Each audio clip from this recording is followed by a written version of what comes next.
Now you already know about the general principles of amendment of pleadings. So just let me tell you why amendment of pleading is important. It is important because of a doctrine called doctrine of relation back. And that doctrine only means one thing, that normally an amendment relates back to the date of pleadings. It means the date on which pleading was originally filed. So in the case of the plaintiff, the plaint is his pleading. So let us suppose that at an appellate stage, he asks for amendment of his pleadings and the appellate court allows it. So, by construction of doctrine of relation back, it would be presumed that the pleading that he has now incorporated after amendment of pleading was already there to begin with at the time of filing the original suit. मतलब दूसरे शब्दों में ऐसा माना जाएगा कि जैसे कि जो भी प्लीडिंग वो थ्रू अमेंडमेंट ला रहा है वो at the time of filing original suit present थी. ठीक है, वही होता है डॉक्ट्रिन ऑफ रिलेशन बैक. लेकिन इस डॉक्ट्रिन पे एक लिमिट है. कोर्ट चाहे तो ये कह सकती है कि the amendment would take effect from the date of the application and not from the date when plaint और रिटन स्टेटमेंट वाज मेड.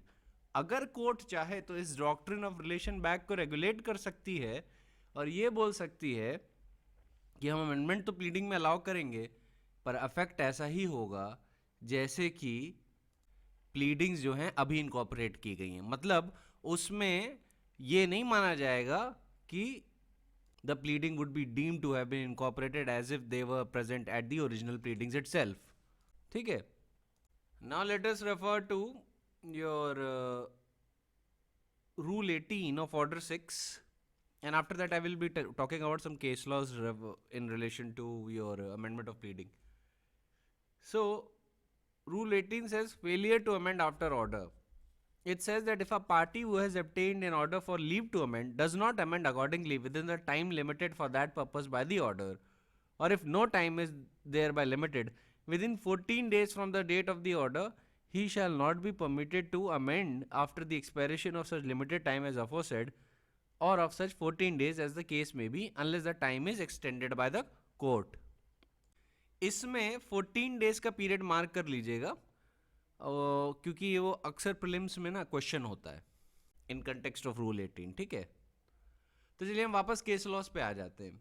देखिए आपको कुछ इलस्ट्रेशन मैं इसलिए दे रहा हूँ जिससे आपको एक आइडिया हो जाए कि कहाँ पे क्या अलाउ होता है. पहले मैं बता देता हूँ जनरली क्या अलाउ किया जाता है.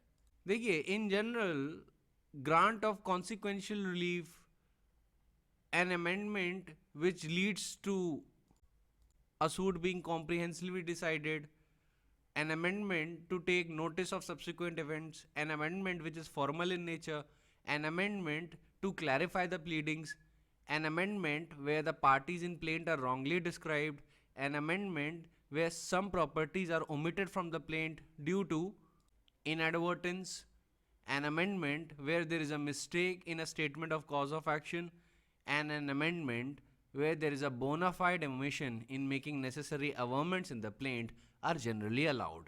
ठीक है. So the amendment for the grant of consequential relief to avoid multiplicity of the proceedings, for taking notice of subsequent events, or where the amendment is formal in nature, or to clarify the pleadings, or where the parties in plaint are wrongly described, or where some properties are omitted from the plaint due to inadvertence, etc. In those situations, the court generally allows the amendment. ठीक है. However, when the court generally refuses the amendment is also necessary for you to know. An amendment is generally refused by the court if it is not necessary to determine the real question in controversy. An amendment is generally refused by the court if the amendment is allowed would introduce a totally different, new and inconsistent case, or changes the fundamental character of suit or defense, or where the effect of the proposed amendment is to take away from the other side a legal right which has accrued in his favor, or when it is not bona fide, then in those situations the amendment is generally refused. ठीक है. Take the case of Munni Lal versus Oriental Fire and General Insurance Company, AIR 1996, Supreme Court, page number 642. Now this is just for the illustration. In this case, granting of amendment of plaint seeking to introduce an alternative relief of mandatory injunction for payment of a specified amount was held to be bad in law because the alternative relief was available when at the time the suit was filed, but the plaintiff did not make such an appeal. Sorry, did not include such a relief. Why? Why is it held to be bad in law? Because under the circumstances, the court never found the mistake to be bona fide. Take the case of Neera Grover versus Narinder Jaggi, AIR 1982, NOC, page number 282, where averments in the eviction petition that the respondent alone was the tenant and that letting was for residential purpose are not contested in application for leave to appear and defend, they cannot be allowed to be amended subsequently to set up a case of joint tenancy and to state that the purpose of letting was also commercial. Now, in this case, there was an issue that the party which sought amendment actually wanted to set up an inconsistent case. So the court never allowed that amendment. Take a case of Orissa High Court, Anitha Swain versus Neelkant Biswal, AIR 1969, Orissa, page number 267, where the statement had been made under a mistake and the mistake just related to some dates that has been mentioned. In that situation, court said, okay, we will allow you to correct that mistake. Alright, it was a bona fide mistake, that is why court allowed it to be corrected. Take the case of Madras High Court, Sheikh Mastan Sahib versus Balarami Reddy, AIR 1953, Madras, page number 958. In this case, the proposed amendment sought to negate his own admission in the written statement. That cannot be allowed. Why? Because the legal right has accrued in the favor of the opposite party. Admissions are substantive evidences of the facts that they state, and if a party is seeking to negate his own admission, that would cause prejudice to the other side. But don't take it as an inflexible rule of law. इस case में थोड़ा bonafide और मैलाफाइड्स का भी issue आ गया था, इसीलिए क्या कहते हैं ये एडमिशन को अमेंड करने की इजाज़त नहीं दी. इसको कोई इनफ्लेक्सिबल रूल ऑफ लॉ मत मान लीजिएगा, क्योंकि फैक्ट एंड सर्कमस्टेंसेस पे जज होता है. जैसे कि पंचदेव नारायण श्रीवास्तव वर्सेस ज्योति सहाय के केस में, साइटेशन दे देता हूँ, AIR 1983, सुप्रीम कोर्ट 462, उसमें Supreme court took the view that an admission made by a party may be withdrawn or may be explained away. Therefore, it would be totally incorrect to say that an amendment of an admission of fact can under all circumstances can never be withdrawn. ये गलत होगा कहना कि हर circumstances में आपने अगर admission दे दिया तो आप अमेंडमेंट नहीं ला सकते टू विड्रॉ और टू एक्सप्लेन इट. वो फैक्ट एंड सर्कमस्टेंसेज पे डिटरमाइन होगा. मद्रास हाई कोर्ट वाले केस में फैक्टर सर्कमस्टेंसेस ऐसे थे जहां पे कोर्ट को दिख गया कि जो डिफेंडेंट का कंडक्ट है वो मैलाफाइड है. He is seeking to negate his own admission because after the conclusion of the evidence he has found that the case is against him and his admission is one of the primary evidences that has got him into trouble. So that is why he wanted to negate his own admission, and thereby he wanted to delay and prolong the trial. Okay, that there was an issue of malafides. However, do not take this as an absolute statement of law that an admission under any circumstances can never be withdrawn. ऐसा नहीं होता है. It can be explained away. Practically, it can be explained away. That is why I just told you the judgment of Supreme Court. Alright, let us deal with some more case laws. Like just take the case of Pandit Malhari Mahale versus Monica Pandit Mahale. It was decided on your 10th January 2020, where the court have once again reiterated the same position that whenever an application for amendment is allowed, there should be a finding by the court that the court is satisfied that in spite of due diligence, the party could not have introduced the amendment before the commencement of the trial. ठीक है, 2002 के बाद जितने भी amendment होते हैं, मतलब अब आज के टाइम में जिस टाइम पे आप लोग जी रहे हैं, ऐसी सिचुएशन में जब भी कोर्ट अमेंडमेंट अलाउ करेगा, ठीक है, 2002 के बाद से जितने भी अमेंडमेंट ऑफ प्लीडिंग के एप्लीकेशंस दिए जा रहे हैं पोस्ट ट्रायल या ड्यूरिंग ट्रायल, ट्रायल शुरू होने के बाद, ठीक है, तो ऐसी सिचुएशन में क्या करना है, ऐसी सिचुएशन में कोर्ट को एक फाइंडिंग रिकॉर्ड करनी बहुत ज़रूरी है कि in spite of the due diligence the party could not have introduced the amendment before the commencement of the trial. ठीक है, this finding has to be there in order to give effect to the legislative amendment. ठीक है, as a rule generally pre-trial amendments, trial शुरू होने से पहले जितने भी amendments होते हैं they are allowed liberally.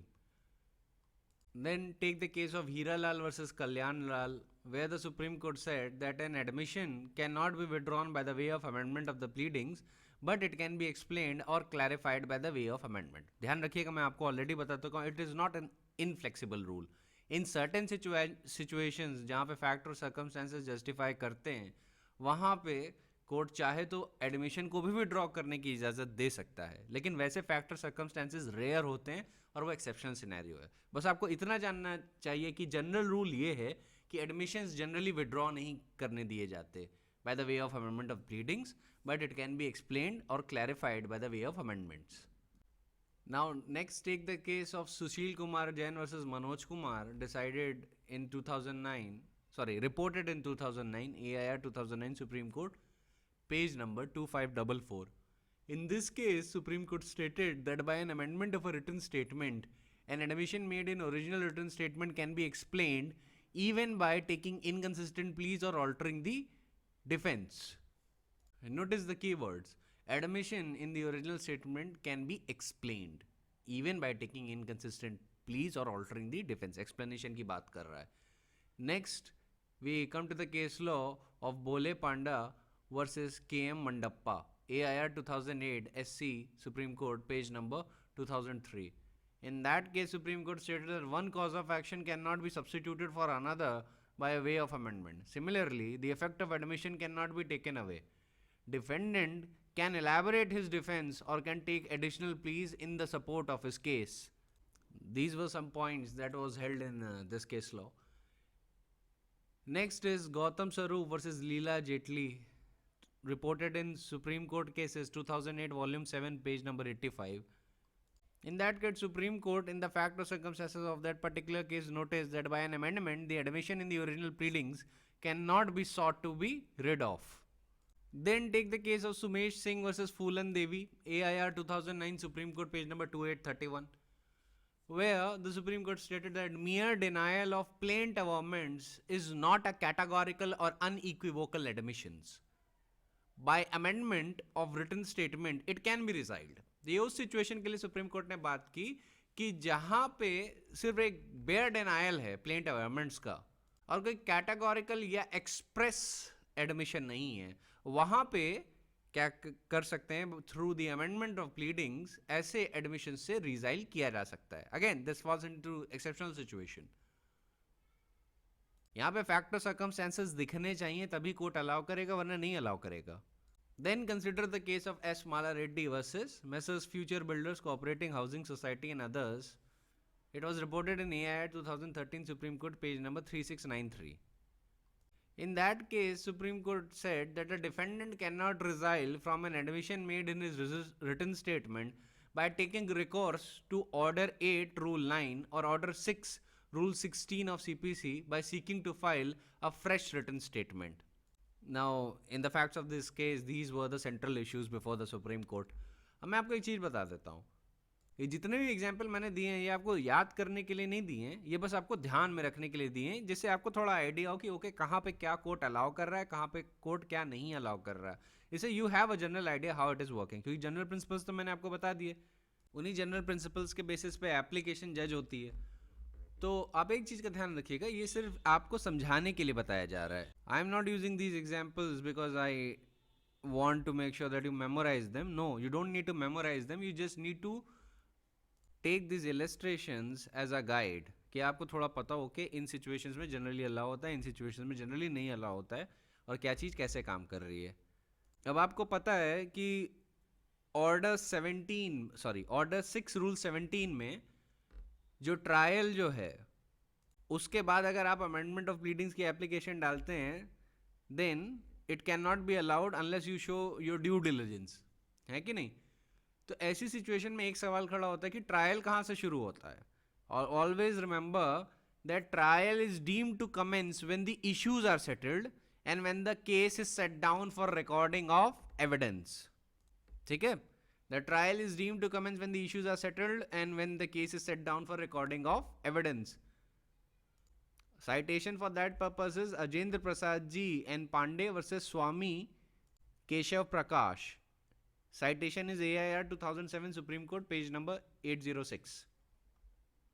Then the Supreme Court, in the case of Pankaja versus Yelappa, mentioned that in the interest of justice, to avoid further litigation, even a belated amendment can be allowed. Because you must remember, the dominant purpose of this rule is to minimize the litigation and enable the court to decide all the issues in controversy in one single suit. Now there are some more cases which talk about the situations when the plaints can be amended and when they cannot be amended. Take the case of Rajkumar Guruvar versus SK Saravagi and Company Private Limited. In this case, Supreme Court stated that certain conditions when the amendment of pleadings can be allowed, they are when the nature of the case will change by allowing the application for the amendment of appeal. That is a ground that has to be considered कि क्या अगर हम amendment allow करेंगे तो क्या nature of the case बदल जाएगा. दूसरा situation that has to be considered is कि whether a new cause of action will arise by allowing the application for an amendment. Then would the application of amendment would the amendment of pleadings would defeat the law of limitation or not? These things have to be considered along with the general principles. Then per contra, court has to also consider whether the application for amendment is to filed to avoid multiplicity of the suits. Then the court also has to consider that when the parties in the plaint or written statements have been wrongly described or not, or whether the plaintiff omit to add some properties to the plaint, etc. These are the grounds that they have to consider. Court would also refuse an amendment application when the plaintiff or defendant is totally negligent, or when the proposed alteration or modification is unjust, or when the application for amendment of pleading is refused, it violates the legal rights or causes injustice to the other party. The leave to amend would also be refused when it leads to the needless complications in the case. Leave to amend is refused when there has been excessive delay by the parties in filing the suit. An application for amendment is also refused when it changes the nature of the case, nature of the dispute, or the cause of action. The court will also not grant application for amendment of the pleadings if it is made with malified intention. And finally, the court would also refuse amendment, the application for the amendment of pleadings, whereas after several opportunities have been given to the parties to apply for amendment of pleadings, but they fail to make the application. Okay, how do you actually क्या कहते हैं file an application? थोड़ा मैं बताता हूँ. Firstly, आप जिस भी साइड से हो, whether as a plaintiff or defendant, जिसको आपको क्या कहते हैं अमेंडमेंट ऑफ प्लीडिंग की एप्लीकेशन फाइल करनी है, आप वो एप्लीकेशन लिखिए और कंसर्न सिविल कोर्ट में जमा करिए जहाँ पे आपने सूट फाइल किया है. After drafting the application, the applicant needs to produce the application before the concern civil जज, and then he has to pay the required court fees under court fees act 1870. Then the applicant needs to tell the purpose of alteration in his application कि क्यों alter कर रहा है अपनी pleadings को या क्यों amend करना चाहता है.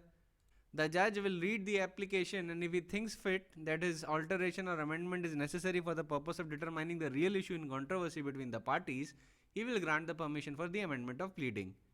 Then the next step would be that after getting the order from the court, the applicant needs to file new pleadings within the prescribed amount of time that has been granted by the court. And if no time has been prescribed by the court, then he will need to file it within 14 days from the date of the order in, complying with order 6 rule 18. ठीक है, उसी के context में बात कर रहा हूँ. अगर जज ने टाइम फिक्स कर दिया है कि इतने दिनों के अंदर प्लीडिंग्स अमेंड कर लीजिए, तो उतने ही दिनों के अंदर अमेंड हो जाना चाहिए, वरना फिर you won't be allowed to amend the pleadings. अगर उतने दिनों के अंदर नहीं हुई है तो एक ही सिचुएशन आपके पास बच जाती है that you apply for extension of time, कि कोर्ट अगर अपनी क्या कहते हैं बेनेवलेंस में टाइम एक्सटेंड कर दे तो बहुत अच्छा है. नहीं एक्सटेंड किया then you won't be allowed to amend your pleadings. और अगर मान लीजिए order allowing the application for amendment prescribes no time, कोई भी time नहीं prescribe करती, then statutorily you have 14 days to amend your pleadings. ठीक है, it is in accordance with rule 18.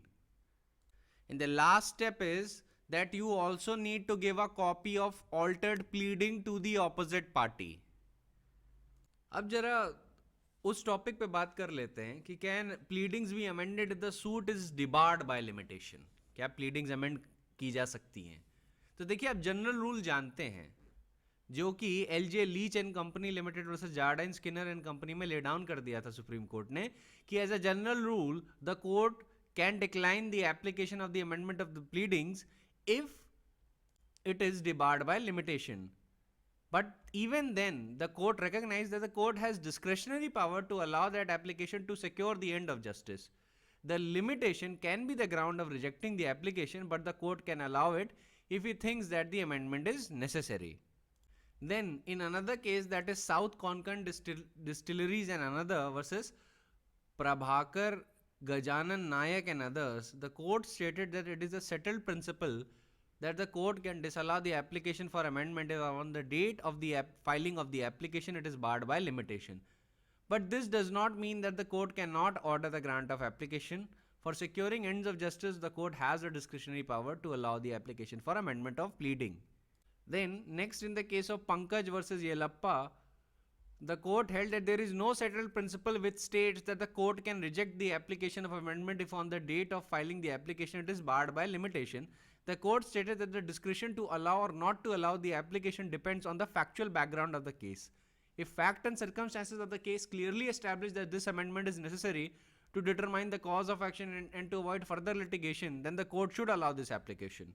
इतने केस लॉ से आपको ये तो पता चल गया है कि कोर्ट्स अपने पास डिस्क्रेशन तब भी रखते हैं कि if they want they can still allow an application for amendment of pleadings in order to include a cause of action or a relief which has been barred by limitation.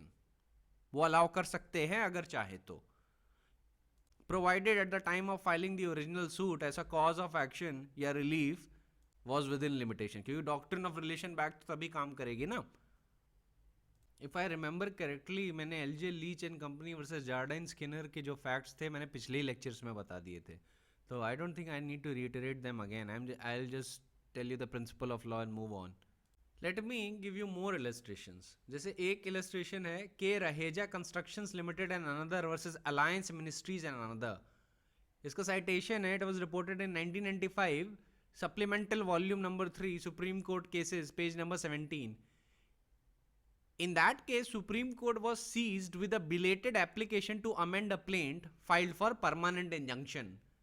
7 years after it was filed, an amendment application was moved seeking to amend the plaint to one for specific performance of the contract. 7 साल बाद जो एक amendment application लाई गई थी उसमें एक relief मांगी गई थी specific performance की. Original suit किस बात के लिए था? For permanent injunction. That request was turned down on the ground that it was time barred. Supreme Court said in context of that, it has to be seen that the permission for alienation is not a condition precedent to file the suit for specific performance. The decree of specific performance will always be subject to the conditions of the grant of permission by a competent authority. The petitioners having expressly admitted that the respondent have refused to abide by the terms of the contract, they should have asked for the relief of specific performance in the original suit itself. Having allowed the period of 7 years to elapse from the date of filing the suit and period of limitation being 3 years under Article 54 of the Schedule to the Limitation Act 1963, any amendment on the ground set out would defeat the valuable right of limitation accruing to the respondent. अब practically बताओ, ये गलती क्या कहते हैं प्लेंटिफ्स की नहीं होगी, ये गलती प्लेंटिफ्स के एडवोकेट की होगी. प्रैक्टिकली कंसिडर करिए, ये उनके एडवोकेट की गलती है, लेकिन पेनलाइज कौन होगा?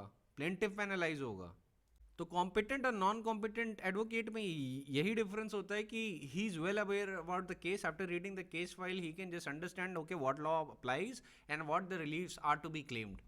अगर आप ओमिट कर देते हैं तो आपको ध्यान नहीं रहता पता चलता है that the suit has been barred, या आप बाद में अमेंडमेंट ऑफ प्लीडिंग्स के लिए अप्लाई कर रहे होते हैं, कोर्ट आपकी जो रिक्वेस्ट होता है रिजेक्ट करता है क्योंकि ग्रोस नेग्लिजेंस उसको रिकॉर्ड पे दिखती है. नॉनदलेस और एग्जांपल देता हूँ. Take the case of Vishambar versus Lakshmi Narayan, reported in 2001 volume 6 Supreme Court cases 163, page number 163.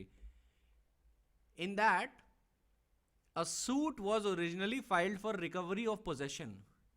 An amendment was sought to be made after the limitation period has expired for a prayer of declaration that certain sale deeds have to be set aside. Original suit किस लिए file हुआ? Recovery of possession of the property. फिर after the suit was barred by limitation, एक amendment application जाती है court के पास, वो एक और रिलीफ ऐड करना चाहते हैं, prayer for declaration that the certain sale deeds be declare to be set aside. ठीक है, अब उसमें भी कोर्ट ने रिजेक्ट कर दी, क्या कहते हैं, ये application for amendment of pleading. Court ने बोला कि on fair reading of the plaint it is clear that the main fulcrum on which the case of the plaintiff was balanced was the alienation made by the mother guardian Lakshmi Bai were void and therefore liable to be ignored since they were not supported by legal necessity and without the permission of the competent court.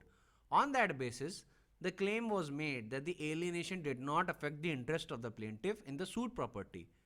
The prayers in the plaint were inter alia to set aside the sale deeds dated 14/11/1967 and 24/10/1974 to recover the possession of properties sold from respective purchasers, partition other properties, carving out separate possession of the shares from the sued properties of the plaintiff and deliver the same to them. तो basically all in all वैसे court बहुत बड़ा paragraph quote करता है. I don't want to read the entire thing, मैं उसके लिए आपको शॉर्ट कर देता हूँ. कोर्ट का बेसिकली इतना कहना था कि आपने ओरिजिनली सूट किस लिए फाइल किया? पोजेशन के लिए.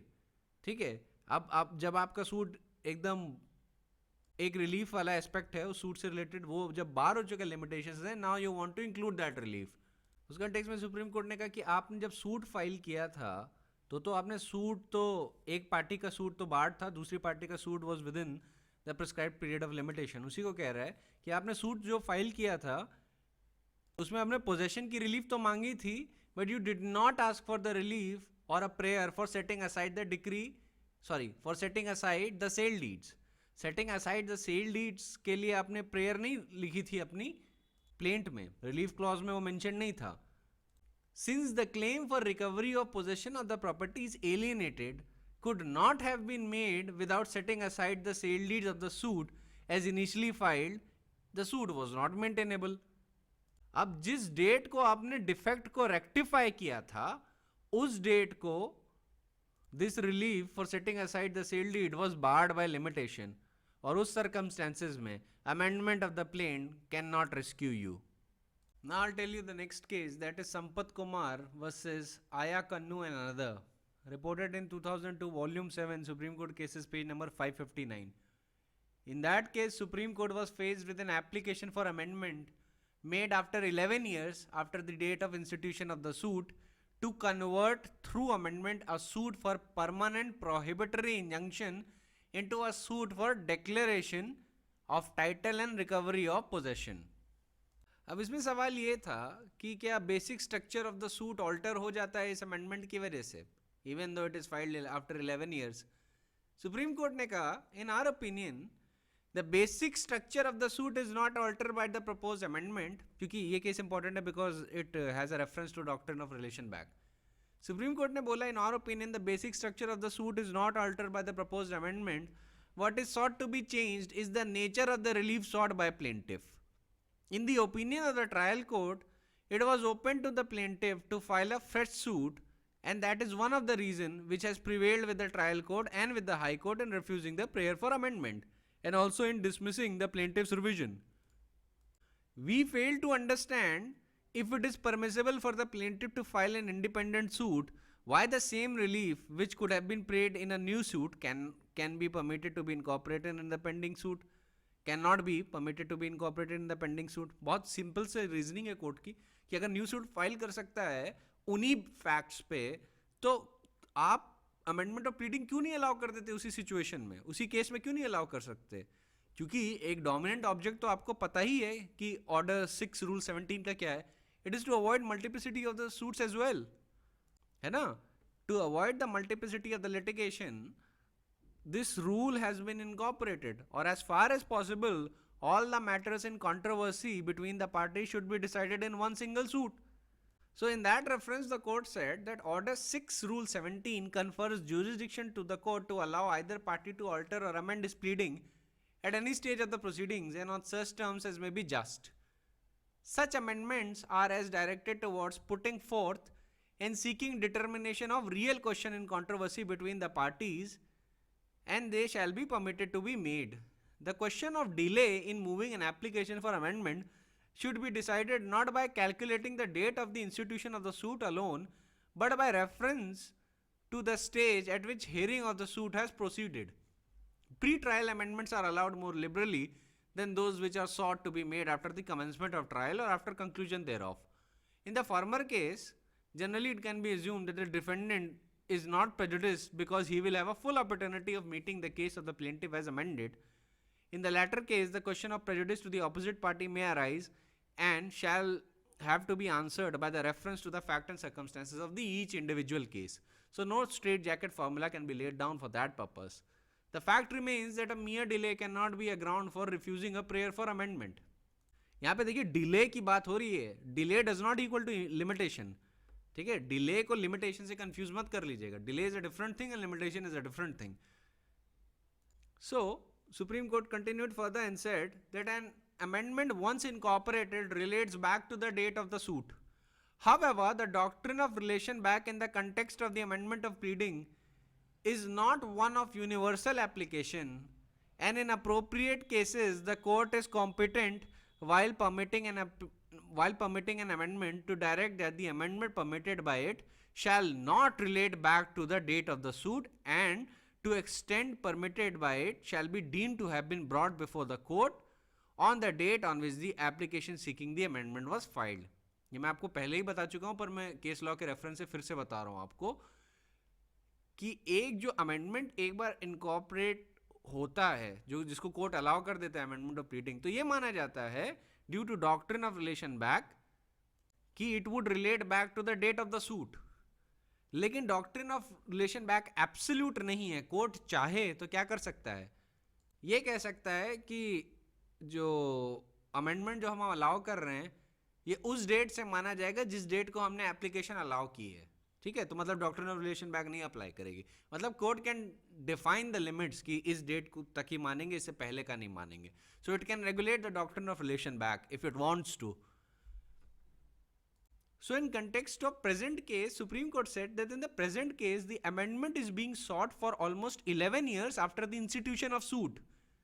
The plaintiff is not barred from instituting a new suit seeking the relief of declaration of title and recovery of possession on the same basic facts as are pleaded in the plaint seeking relief of issuance of permanent prohibitory injunction which is pending. In order to avoid multiplicity of the suit, it would be a sound exercise of discretion to permit the relief of declaration of title and recovery of possession being sought for in the pending suit. The plaintiff has alleged the cause of action for relief now sought to be added as having arisen to him during pendency of the suit. The merits of the averment sought to be incorporated by the amendment are not to be judged at the stage of allowing the prayer for amendment. ये मैं आपको बता चुका हूँ. At the time of allowing the amendment, merits or demerits of the amendment or the case of the parties is not judged.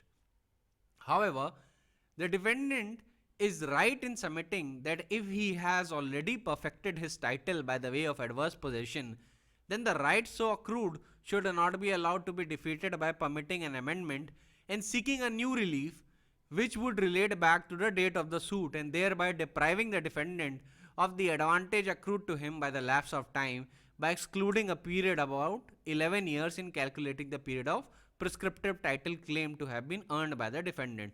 The interests of the defendant can be protected by directing that so far as the relief of declaration of title and recovery of possession now sought for are concerned, the prayers in that regard shall be deemed to have been made on the date on which the application for amendment has been filed. I will explain to you this part. Defendant का कहना था कि देखिए मैं adverse position में पिछले 11 साल से हूँ, 12वां साल हो जाता है, एडवर्स पोजीशन मेरी कंप्लीट हो जाती। अगर आप doctrine of relation back apply कर देंगे इनके अमेंडमेंट पे जो ये मांग रहे हैं प्लेंटिफ साहब, तो मैंने जो 11 साल अपना टाइटल परफेक्ट किया है वो तो बेकार हो जाएगा, है ना। 11 के बाद एक और साल हो जाता तो इनका टाइटल परफेक्ट हो जाता, क्योंकि एडवर्स पोजीशन आपकी कैलकुलेट होती है from the date when the position is adverse against the true owner. तो ऐसी सिचुएशन में डिफेंडेंट कह रहे थे कि मैंने जो 11 साल तक जो एडवांटेज अक्रू की है बाय लैप्स ऑफ टाइम वो डिफीट हो जाएगा if you allow this amendment, क्योंकि amendment will relate back to the date of the suit. तो मेरे पूरे के पूरे 11 साल जो एडवांटेज मैंने अक्रू की it would be defeated in a single stroke. तो उस सिचुएशन में सुप्रीम कोर्ट कहता है कि आपके interest so far as the relief of declaration of title and recovery of possession are concerned ऐसे प्रोटेक्ट हो सकते हैं कि हम ये कह दें कि आपके केस में, इस अमेंडमेंट एप्लीकेशन के केस में डॉक्ट्रिन ऑफ रिलेशन बैक हम नहीं अप्लाई करेंगे, हम बस ये कह देंगे कि ये जो अमेंडमेंट है it shall be deemed to be incorporated on the day when the amendment has been filed. ठीक है, तो ये हुआ था।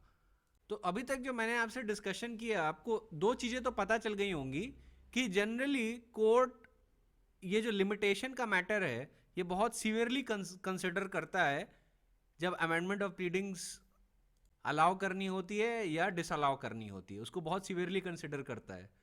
और दूसरा, आपको ये पता चल गया कि डॉक्ट्रिन ऑफ रिलेशन बैक चाहे तो रेगुलेट भी कर सकता है। ठीक है, ये दो सिचुएशन आपको पता चलती है, पर थोड़ा और डिस्कशन अभी और करते हैं। I just want to refine these points even more. Consider this next case, वन विभाग कर्मचारी गृह निर्माण सहकारी संस्था versus Ramesh Chander and others, 2010 volume 14 Supreme court cases, page number 596 में रिपोर्ट हुआ। उसमें Supreme Court considered a suit which was originally filed for declaration of ownership of land and for permanent injunction. The suit had been filed on 11th February 1991. An amendment application was moved under Order 6 Rule 17 of the CPC on 16 December 2002 for inclusion of the relief of specific performance of the contract. Supreme Court in no uncertain term refused the midstream change made in the suit and held, in the present case, the factual situation is totally different and the appellants have not filed any suit for specific performance against the first respondent within the period of limitation. In this context, the provision of Article 54 of the Limitation Act is very relevant. जब भी specific performance का limitation calculate किया जाता है तो Article 54 के context में किया जाता है. The period of limitation prescribed in Article 54 for filing a suit for specific performance is 3 years from the date fixed for performance, or if no such date is fixed, when the plaintiff has noticed that the performance is refused.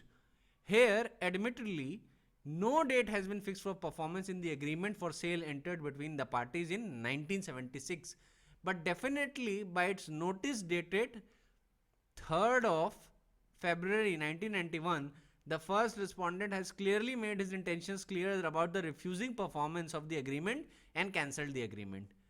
Even though the prayer of amendment to include the relief of specific performance was made about 11 years of the filing of the suit, and the same was allowed after 12 years of the filing of the suit, such amendment in the facts of the case cannot relate back to the date of filing of the original plaint in view of the clear bar under Article 54 of the Limitation Act. Here, in this case, the inclusion of the plea of specific performance by the way of amendment virtually alters the character of the suit, and the pecuniary jurisdiction had gone up and the plaint has to be transferred to a different court. Supreme court ने अपना एक पिछला president भी इस case में refer किया था, that was Vishambar versus Lakshmi Narayan, and said that if a result of allowing an amendment, the basis of the suit is changed, such amendment, even though allowed, cannot relate back to the date of filing of the suit to cure the defect of limitation. और बोला supreme court ने those principles are applicable to the present case. तो court ने बोला कि आपका amendment हम allow भी कर देंगे पर डॉक्ट्रिन ऑफ रिलेशन बैक नहीं अप्लाई करेगी आप पे, क्योंकि लोअर कोर्ट ने अलाउ कर दिया था. कोर्ट ने बोला कि डॉक्ट्रिन ऑफ रिलेशन बैक नहीं अप्लाई करेगी, आपका जो क्लेम है ना it is still barred by limitation, क्योंकि अमेंडमेंट ऑफ प्लीडिंग्स के साथ जब doctrine of relation back apply करती है ना, तभी एक party gets over the bar of limitation, specifically in the context of plaintiff. ये जनरली प्लेंटिफ ही होता है, वो wants to get over the bar of limitation, क्योंकि उससे कुछ मिस्टेक हो जाती है कोई रीजन से, वो नहीं इंक्लूड कर पाता। लेकिन कोर्ट ने और भी प्रिंसिपल्स बना दिए लिमिटेशन के कंटेक्स्ट में, कि अगर मान लीजिए लोअर कोर्ट ने गलती से अलाउ भी कर दिया, जैसे इस केस में 12 साल बाद अलाउ किया था, application for a prayer for amendment was filed about 11 years after filing of the suit, और कोर्ट ने 12वें साल after filing of the suit के बाद अलाउ की थी amendment of pleadings of the plaintiff. तो कोर्ट ने बोला आपकी केस में तो doctrine of relation back apply करेगी नहीं from the date of the filing of the suit, क्योंकि there is a clear bar under article 54 of the limitation act. अभी मैंने आपको पिछला ही केस बताया था एक, के Raheja construction versus alliance ministries का, जिसमें 7 साल का डिले था, तब कोर्ट ने नहीं अलाउ किया था। यहाँ पे तो 11 साल का डिले है। तो यहाँ पे ये दिक्कत थी कि लोअर कोर्ट ने अलाउ कर दिया, तो कोर्ट ने कहा था कि अलाउ कर दिया होगा, हम डॉक्ट्रिन ऑफ रिलेशन बैक नहीं अप्लाई होने देंगे। और जब वो नहीं अप्लाई होने दी तो इफेक्ट क्या हुआ, सूट वो वाला स्पेसिफिक परफॉर्मेंस वाला पार्ट था जो प्लीडिंग्स में इनकॉर्पोरेट कर रहे थे, that was barred by limitation. तो आपको लिमिटेशन वाला पॉइंट समझ में आ गया होगा अब तक। एक लीडिंग केस है लिमिटेशन वाले पॉइंट पे जो आप रेफर कर सकते हैं, वो है LC Hanumanthappa versus HB Shiva Kumar. 26 अगस्त 2015 को डिसाइड हुआ था। उसमें लिमिटेशन का जो लॉ था बहुत अच्छे से डिस्कस किया था, वो भी आप चाहें तो मेंशन कर सकते हैं। उस केस में भी ये बोला गया था कि कोर्ट चाहे तो जो application for amendment of pleading है उस पर डॉक्ट्रिन ऑफ रिलेशन बैक ना अप्लाई करे। LC Hanumanthappa versus HB Shiva Kumar में भी वही सिचुएशन थी कि अमेंडमेंट ऑफ द प्लीडिंग्स तो अलाउ कर दी गई थी, पर ये बोल रहा था कि doctrine of relation back would not apply to your case, क्योंकि उन्होंने एप्लीकेशन जो अलाउ की थी वो अलाउ ही की थी subject to the law of limitation, and because it was subject to the law of limitation, court ने माना कि आपका जो प्लीडिंग है वो कब से इनकॉर्पोरेटेड मानी जाएगी। Amendment application would be deemed to be incorporated from the date where you filed the application, it would not relate back to the original filing of the suit. तो उस केस में नहीं अलाउ किया था क्योंकि उनका अलाउंस ही था subject to the law of limitation, and because it was subject to limitation, तो doctrine of relation back would not apply to the fact of that case. ठीक है, तो बेसिकली इस बात का ध्यान रखिएगा कि क्या आपका रिलेशन बैक का सूट होता है उसमें फिर क्या होता है, ये सारी चीज़ें क्या होती है। ये देखिए थोड़ा सा एडवांस पॉइंट है, थोड़ा सा, लेकिन क्या करें, ये सारी चीज़ें बतानी बहुत ज़रूरी हैं आपको, वरना सीपीसी की पढ़ाई बेसिक लेवल पे ही नहीं कंप्लीट हो पाएगी ना। I am very much aware कि कई टीचर्स ये सारी चीज़ें नहीं पढ़ाते, लेकिन it is very essential for you to know all this. ठीक है, क्योंकि बेसिक लेवल पे मैं अभी चल रहा हूँ, मैं तो अभी आपको कुछ एडवांस बता ही नहीं रहा। थोड़ा सा एडवांस आप रिलेटिवली स्पीकिंग टू यू थोड़ा सा एडवांस हो सकता है, लेकिन ये एक्चुअली में प्रैक्टिकली एडवांस नहीं, ये बेसिक चीज़ें हैं जो यूनिवर्सिटी लेवल पे ही पढ़नी चाहिए। और अगर ये नहीं पढ़ा तो सिविल लॉ में प्रैक्टिस इम्पॉसिबल है। और सिविल लॉ में आपको एक बात बता दूं, इट्स मोस्ट रिवॉर्डिंग सब्जेक्ट।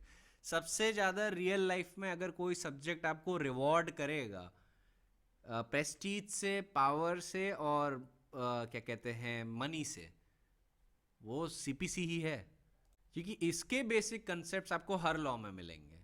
ठीक है, सिविल लॉ में expressly speaking in the context of civil law.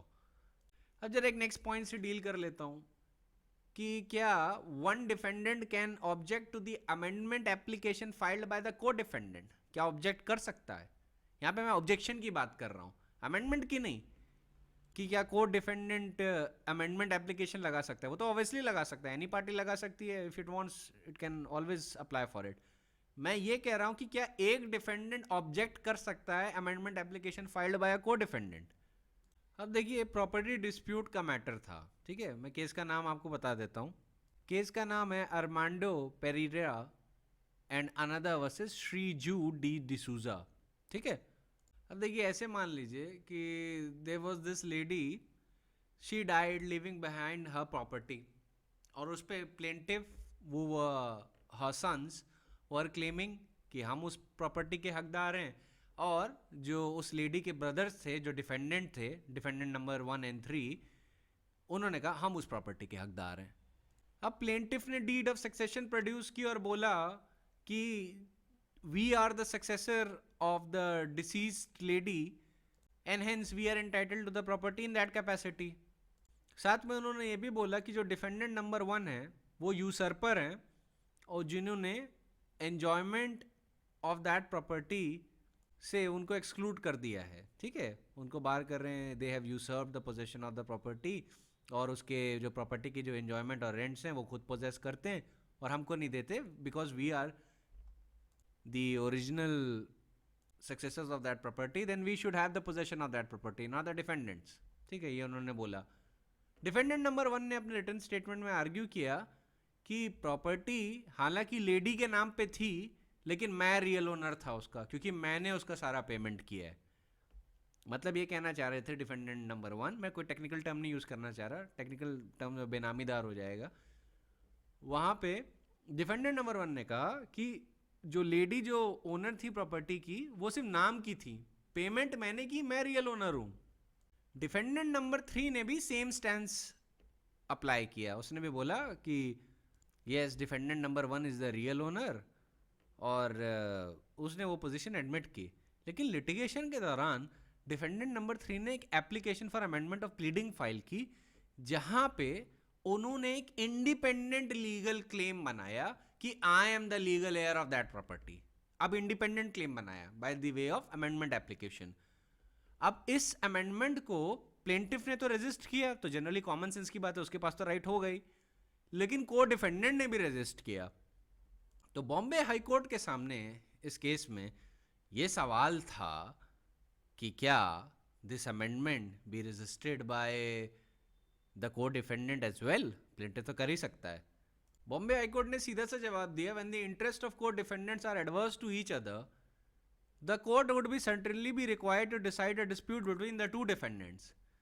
Such a contingency can even arise where the plaintiff abandoned his claim and one of the defendants has a substantial question to be decided.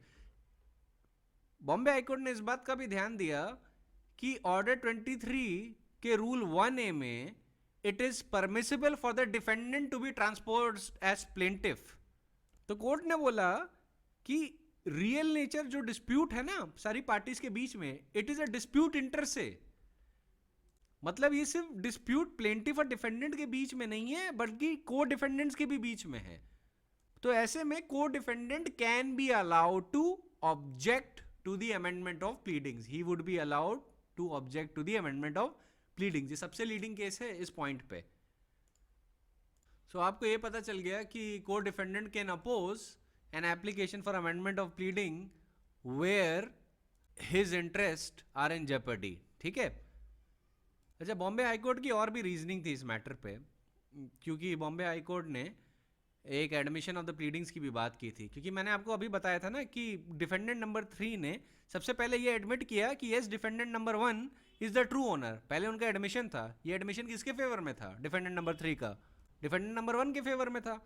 तो ऐसे में एक valuable evidence जो था वो defendant number 1 के favour में था, जो डिफेंडेंट नंबर 3 ने ओरिजिनली एडमिट किया था। अब he is seeking to remove that admission and he is seeking to put an independent claim. फिर बॉम्बे हाई कोर्ट ने ऑर्डर 12 ऑफ द सीपीसी भी देखा और बोला कि एडमिशंस की एविडेंशियरी वैल्यू काफ़ी इंपॉर्टेंट होती है, and if you look at order 12 of the CPC तो वहां से आपको यह पता चल जाएगा कि statements of fact made by any party में अमाउंट टू एडमिशन, एंड अगर एनी पार्टी का टर्म यूज हुआ है then this would also include the admission by co defendants. To quote precisely Bombay high court said that defendant number 3 and 4 by their original written statement has endorsed the stand that defendant number 1 is the true owner of the property. Obviously, they made the statement as envisaged by Section 18 of the Indian Evidence Act, which could be treated as an admission. Rule 1 of Order 12 of CPC says that any party to a suit may give notice by his pleadings or otherwise in writing that he admits the truth of the whole or any part of the case of any other party.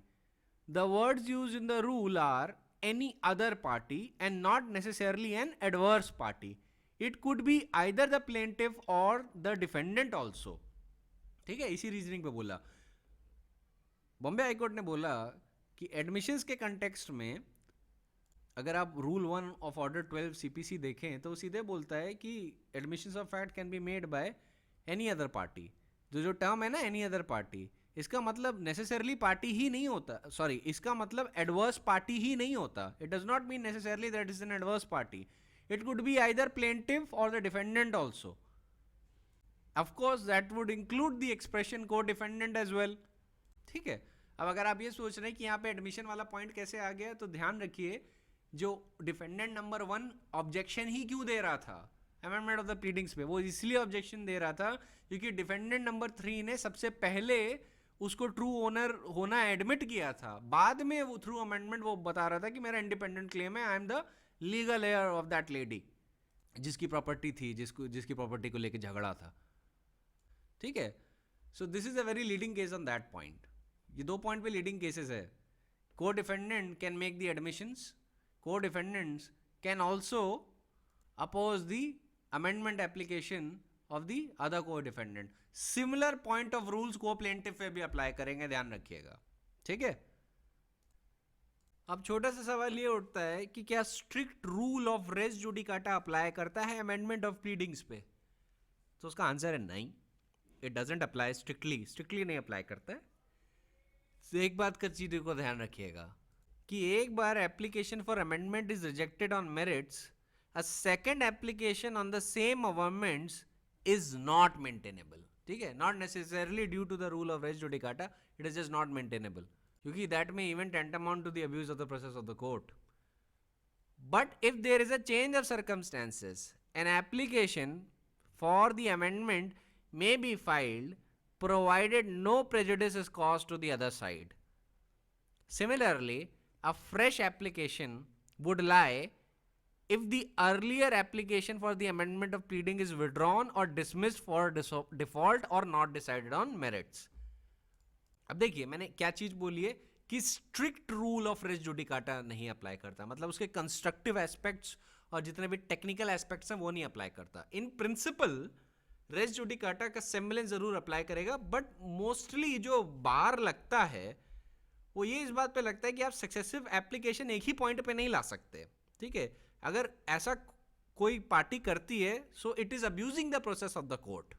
But अगर आप theoretically देखें तो rule of res judicata तो लग ही रहा है theoretically अगर देखें, लेकिन स्ट्रिक्ट रूल फिर भी नहीं लगता। स्ट्रिक्ट रूल किसका मतलब कंस्ट्रक्टिव एस्पेक्ट्स उसके नहीं लगते, और जितने भी टेक्निकल एस्पेक्ट होते हैं रेस जुडिकाटा के वो नहीं लगते। लेकिन अगर प्रिंसिपल को ही अगर आप सिंपली देखें तो वो आप आर्ग्यू कर सकते हैं कि यस वो लगता है।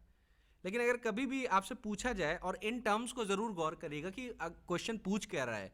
अगर क्वेश्चन ये पूछता है कि क्या strict rule of res judicata apply करता है या नहीं, अगर रेस जुडिकाटा के साथ ये जो वर्ड्स जुड़े हैं स्ट्रिक्ट रूल, तो आप बोल दीजिए it does not apply to the amendment of proceeding.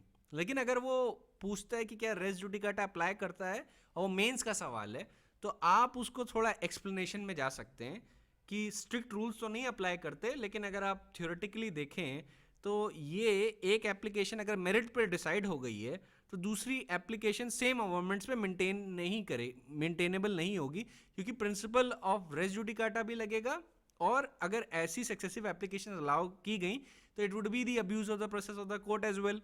ठीक है, वो भी कोर्ट नहीं अप्लाई करेगा क्योंकि कोर्ट के पास इनहेरेंट पावर होती है to stop the abuse of the process of the court. Similarly, अगर there is a change of circumstances then the application of the amendment may be filed if there is no prejudice to the other side.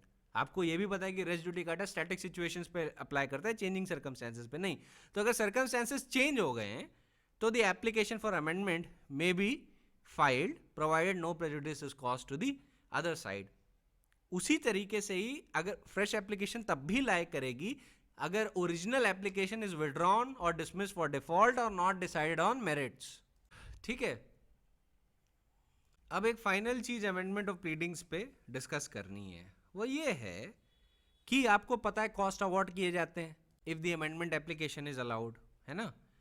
तो सवाल ये उठता है कि अगर मान लीजिए कि कॉस्ट अलाउ किए गए और आपने कॉस्ट रख लिए, मान लीजिए आप अपोजिट पार्टी हैं, you are opposing the amendment of pleadings, दूसरी पार्टी की अमेंडमेंट ऑफ प्लीडिंग्स आप अपोज कर रहे हैं। अब ऐसी सिचुएशन में कॉस्ट अलाउ कर दिए गए, आपने कॉस्ट रख भी लिए, पर आप फिर भी अपोज कर रहे हैं कि नहीं, he shouldn't be allowed to amend his pleading, ठीक है, आप आगे भी अपोज करते हैं। तो सवाल ये उठता है कि अगर आप कॉस्ट एक्सेप्ट कर लेते हैं तो क्या आपके ऊपर प्रिंसिपल ऑफ एस्टॉपल लगेगा या नहीं, ठीक है। प्रिंसिपल ऑफ एस्टॉपल ध्यान रखिएगा, मैंने एविडेंस में एस्टॉपल डिस्कस किया है काफी डिटेल में। अब इसमें बड़ा कंफ्यूजन था हाई कोर्ट्स के बीच में कि भाई क्या है कि अगर आपने कॉस्ट एक्सेप्ट कर लिया, एक हाई कोर्ट का व्यू था कि तब तो एस्टॉपल लग जाएगा, दूसरे हाई कोर्ट्स का व्यू था कि नहीं, कॉस्ट लेना पे एस्टॉपल कैसे लगेगा। तो बड़ा कंफ्यूजन था हाई कोर्ट्स के बीच में, कुछ की प्रैक्टिस डिफरेंट थी, कुछ की प्रैक्टिस डिफरेंट थी। ये इशू सेटल किया सुप्रीम कोर्ट ने in Brijendra Nath Srivastava versus Mayank Srivastava. It was decided on 10th of August 1994. Supreme Court said that apart from the principle of estoppel which precludes a party from assailing an order allowing a petition subject to payment of the cost where the other party has accepted the cost in pursuance of the said order applies only in those cases where the order is in a nature of conditional order and the payment of cost is a condition precedent to the petition to be allowed.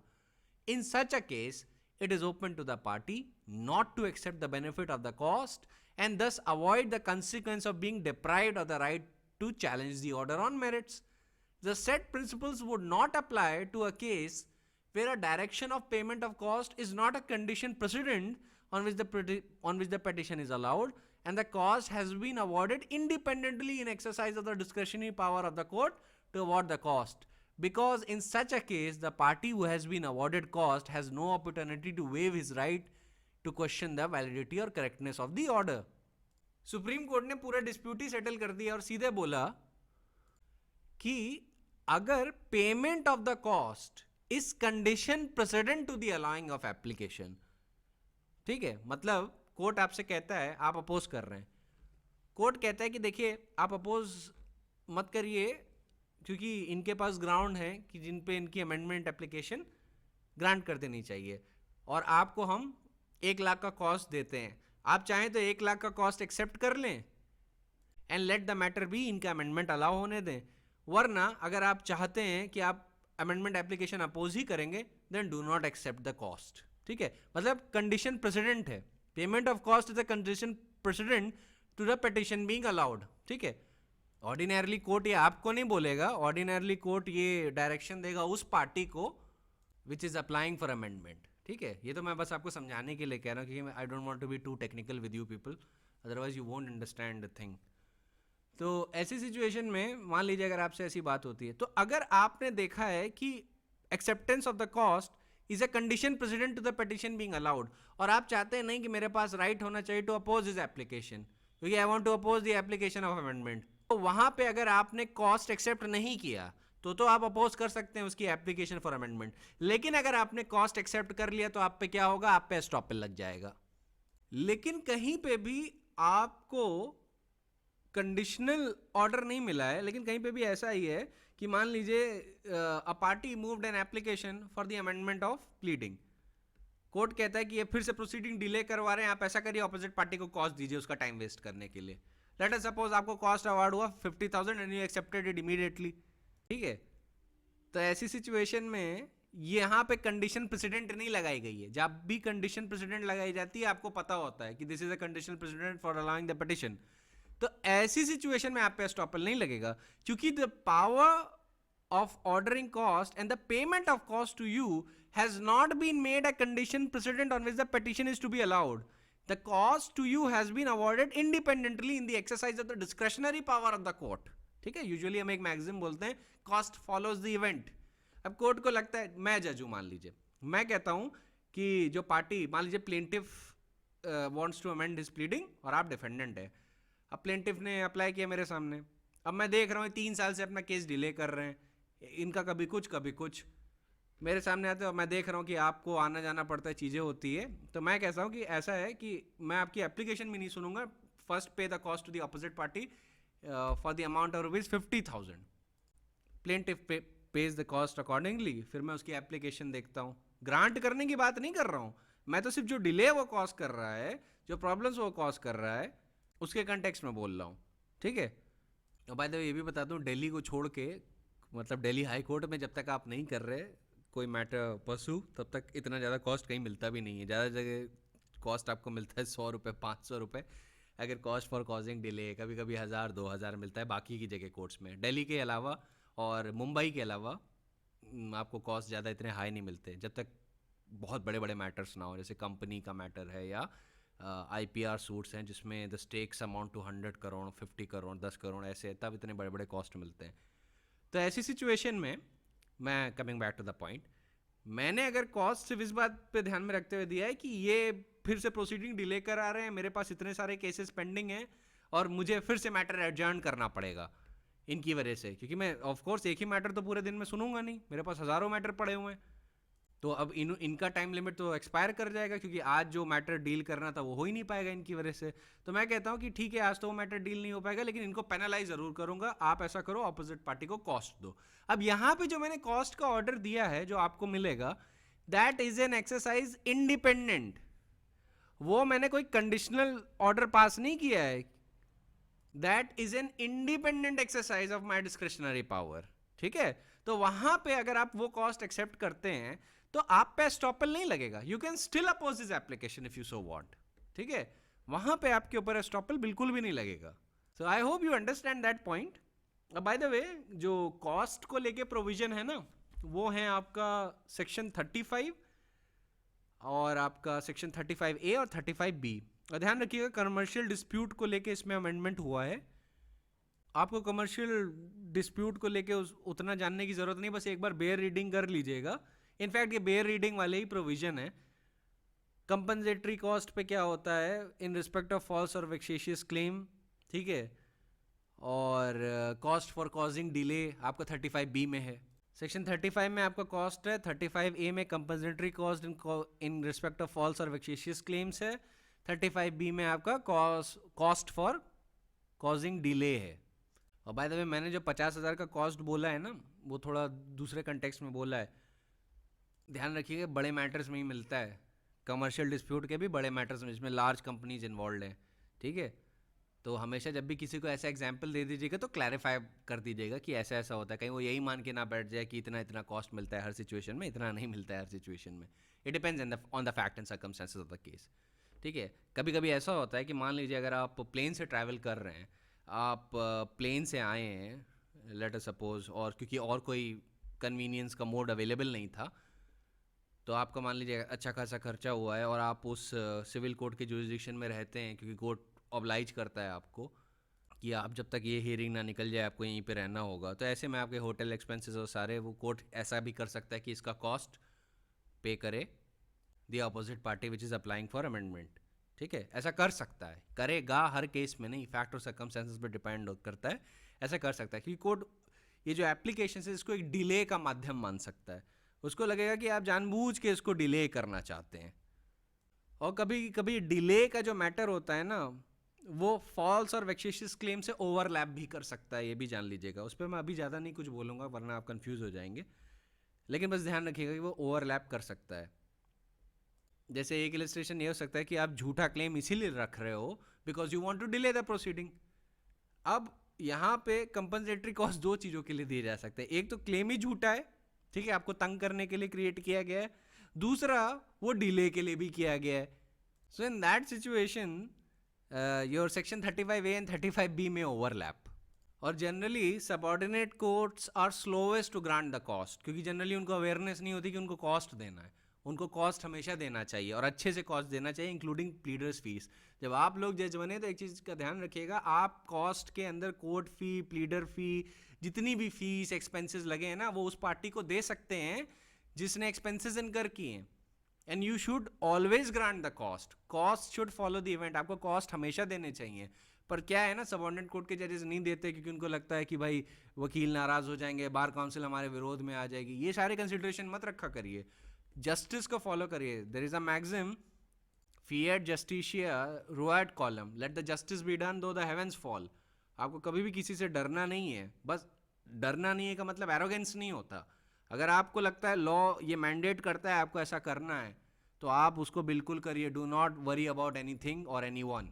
ठीक है, तो cost को लेके बात करते हैं, cost को लेके आगे भी इलैबोरेशन करूंगा। आपको अमेंडमेंट ऑफ प्लीडिंग के कंटेक्स्ट में मैंने पिछले ही लेक्चर में कॉस्ट के बारे में बता दिया था। ठीक है, तो उस जजमेंट का ध्यान रखिएगा, that is Raj Veetu builders versus Narayan Swami, उसमें जिसमें लेजिस्लेटिव ऑब्जेक्ट और सारे केस लॉ भी डिस्कस किए गए थे और कॉस्ट का भी बताया गया था. Always remember that you have to mention the cost.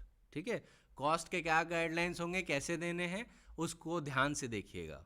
ठीक है, अमेंडमेंट ऑफ प्लीडिंग के कंटेक्स्ट में बता रहा हूँ. फिर कॉस्ट को जनरली लेके फिर भी मैं एलैबोरेट करूंगा कि क्या होता है, कैसे चीज़ें होती हैं आगे चल के, if you get the time. वो उतना इंपॉर्टेंट नहीं है एग्जाम के पॉइंट ऑफ व्यू से, लेकिन जानकारी के पॉइंट ऑफ व्यू से सीपीसी बहुत इंपॉर्टेंट है और प्रैक्टिस के पॉइंट ऑफ व्यू से भी इंपॉर्टेंट है, if you want to move that application. That is exam के पॉइंट ऑफ व्यू से अगर आप 35 to 35B सिर्फ बेयर ऐड का प्रोविजन पढ़ लेते हैं, दैट्स इट. उससे ज़्यादा कुछ नहीं चाहिए. एक मैक्सिम एक्स्ट्रा मेंशन कर दीजिएगा, there is a maxim that cost follow the event, that's it.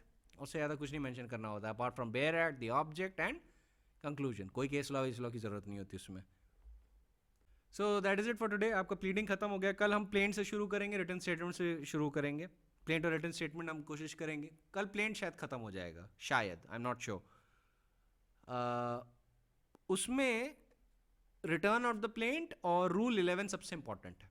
सबसे इंपॉर्टेंट वही दोनों प्रोविजन है, उससे ज़्यादा मतलब मेंस के पॉइंट ऑफ व्यू से और कंसेप्चुअल लॉ के पॉइंट ऑफ व्यू से. और क्योंकि प्लीडिंग हमने इतना ढंग से कर लिया है ना, तो हमें प्लेंट और रिटन स्टेटमेंट समझने में ज़्यादा आसानी होगी. ठीक है, क्योंकि हमने वो मेन चीज़ें अब समझ ली हैं. सो that is it for today. I will see you tomorrow.